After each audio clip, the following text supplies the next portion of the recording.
उसमें एक व्यक्ति था जिसका नाम इब था।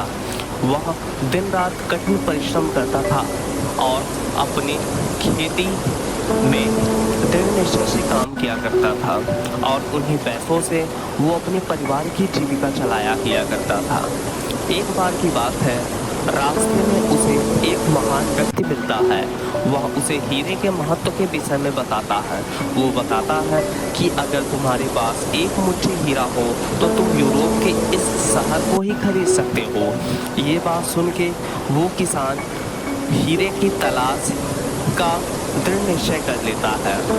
अब वह अपने खेत को बेच देता है और हीरे की तलाश में वह यूरोप और विभिन्न देशों में भटकने लगता है और अंत में हीरा ढूंढते ढूंढते वह पूरी तरह से असंतोष में घिर चुका था और अवसाद के कारण वह एक नदी में कूदकर स्वयं ही आत्महत्या कर लेता है। और दूसरी तरफ वह जिसको अपना खेत बेच के गया था, वह उस खेत में दृढ़ निश्चय से कार्य करना चालू कर देता है और वहाँ विभिन्न प्रकार के उपज को तैयार करने के लिए खेत में पानी की सिंचाई कर रहा था। और तभी वह महान बुद्धिमान व्यक्ति जिसने हीरे के महत्व के विषय में पुराने ज्ञान को बताया था, वह फिर से दिखता है।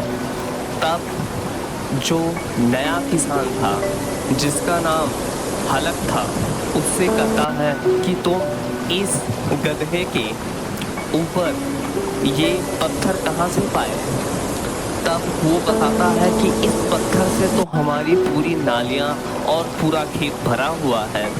जब वो महान व्यक्ति उस खेत में जाता है तो पाता है कि ये पत्थर तो पूरे खेत में भरे हुए हैं, यहाँ तक कि नालियों में भी। जब वो महान व्यक्ति ये चीज़ें देखता है तो वो उस नए किसान से हल्कू से बोलता है कि ये कोई आम पत्थर नहीं है, यह एक हीरा है और एक मुट्ठी हीरे से तो इस शहर को ही खरीद सकते हो।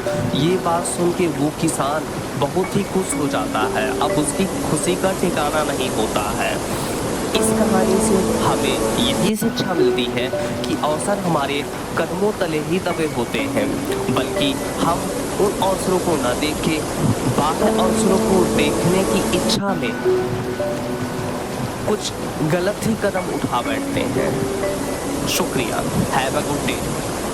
Thank you for listening my video.